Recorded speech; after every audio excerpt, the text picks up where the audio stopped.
Bueno, aquí estamos con Laura Espinosa. Ella es politóloga y estudiante de maestría en estudios políticos latinoamericanos y a la vez es la encargada del punto 2, participación política del acuerdo final aquí en el CEPDIPO, y también se encarga de reincorporación política. Entonces queríamos hacer con ella un balance frente a los 3 años pues, de la firma del acuerdo final y hacerle algunas preguntas. Entonces, quisiera saber en primer lugar cuáles son los temas centrales que podemos encontrar en el acuerdo final de paz frente a participación política. El acuerdo del punto 2 tiene 3 ejes que a la vez son sus 3 numerales 2.1, 2.2 y 2.3. El punto 2.1 es de garantías para la oposición y para el ejercicio de la política, que tiene tanto el Estatuto de la Oposición como el Sistema Integral para el Ejercicio de la Política, que desde una perspectiva de seguridad humana quiere proveer garantías para líderes y lideresas y defensores de derechos humanos. El punto 2.2 consiste en una serie de medidas para la apertura democrática en términos de la participación directa o lo que se conoce como participación ciudadana. Y el punto 2.3 son todas aquellas medidas que buscan hacer una apertura democrática desde el sistema de participación política y electoral. Tú cuando miras esos temas centrales del acuerdo de paz en participación política, ¿qué se considera que ha sido implementado y qué no ha implementado? Digamos, en términos generales, no pido pues una especificidad pues por punto, pero en términos generales sí.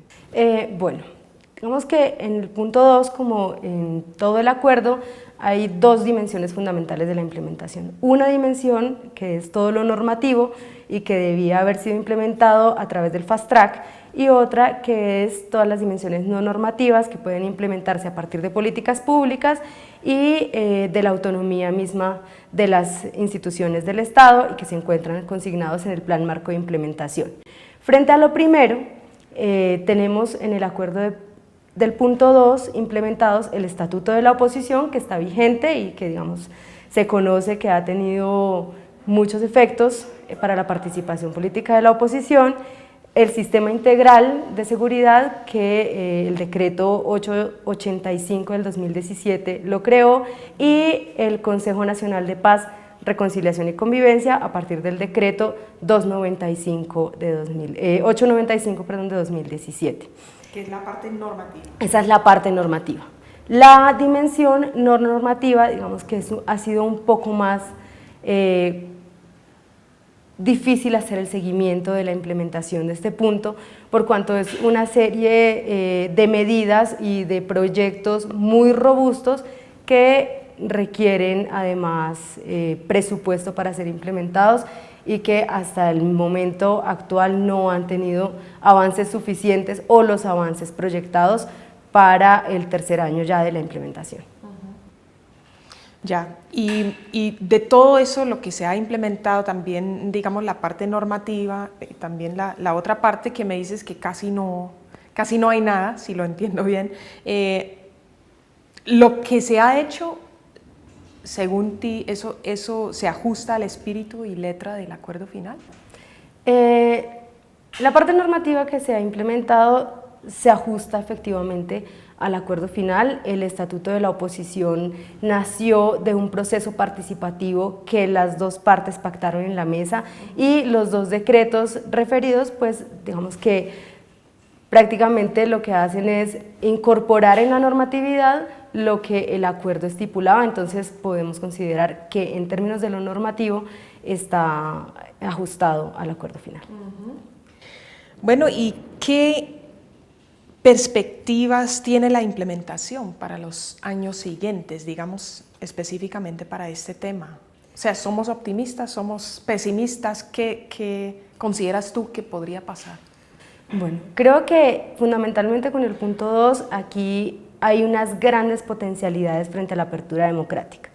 En el proceso de Fast Track se frustró la implementación de una reforma política y electoral integral que nacía tanto de la letra del acuerdo como de las recomendaciones de la misión electoral especial, las circunscripciones electorales transitorias de paz, que también se corresponden con los territorios PEDET.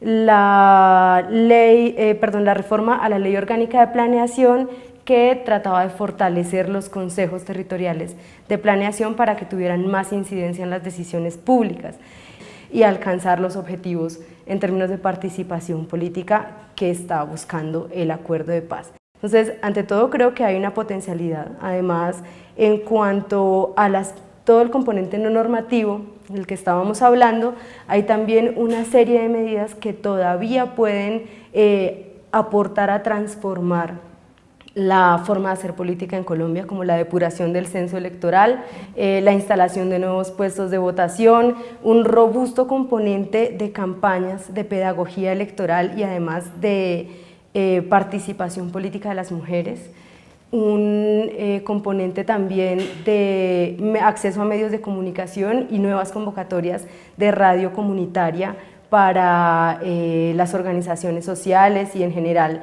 pues las comunidades en los territorios. Entonces creo que en las perspectivas y el campo de posibilidades todavía está abierto para el acuerdo del punto 2. Lo que demuestran las movilizaciones y los resultados electorales más recientes es que hay una necesidad de nuevos espacios de apertura democrática. Entonces creo que las posibilidades están dadas por el acuerdo y las perspectivas serían en términos de que el campo democrático se comprometa con exigir y poder implementar el acuerdo de paz. Ya, yo finalmente quería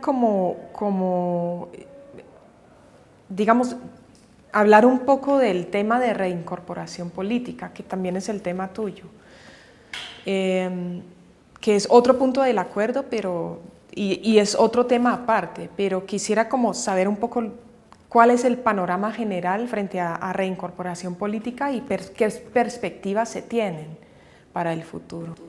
Bueno, en cuanto a la reincorporación política, en CEPDIPO hemos decidido trabajar en conjunto el punto 2 y el punto de reincorporación política porque consideramos que la inclusión de la antigua insurgencia armada en el sistema político aporta a la apertura democrática. Es un elemento que no se puede soslayar a la hora de analizar la apertura del universo político que genera el acuerdo de paz. Entonces, digamos que partir de que esa es la razón por la que en CEPDIPO estamos trabajando esto en conjunto.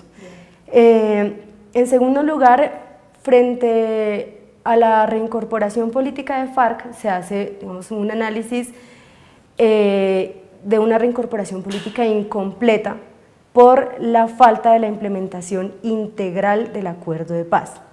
Entonces, tenemos que en el punto 321 del acuerdo final, donde se pacta la reincorporación política, hay una serie de medidas que efectivamente se han implementado, las curules, la participación en el CNE, la personería jurídica del partido, digamos, todo esto que ya se sabe que se ha implementado porque el partido efectivamente existe, y esto ha tenido sus propios desarrollos, sus desarrollos formales y bueno, tanto también la vida partidaria de FARC. Pero hay otras aristas que afectan que esta reincorporación política sea plena y que digamos, el partido se consolide en una perspectiva más del largo plazo. Por ejemplo, la estigmatización. Exactamente, entonces tenemos por un lado las garantías de seguridad, que como sabemos el partido FARC ha sufrido también una grave situación de derechos humanos y de vulneración de la seguridad de la población excombatiente sobre todo. Por otro lado están las garantías de reincorporación económica y social y esto es sumamente importante porque la reincorporación política está pensada en el acuerdo final para el colectivo, para la totalidad de las personas que dejaron las armas, no únicamente para quienes ocupan cargos de dirección o curules en el Congreso, sino que en la misma perspectiva de un partido alternativo como FARC, pues se considera entonces que el colectivo tiene un compromiso y un interés por hacer política.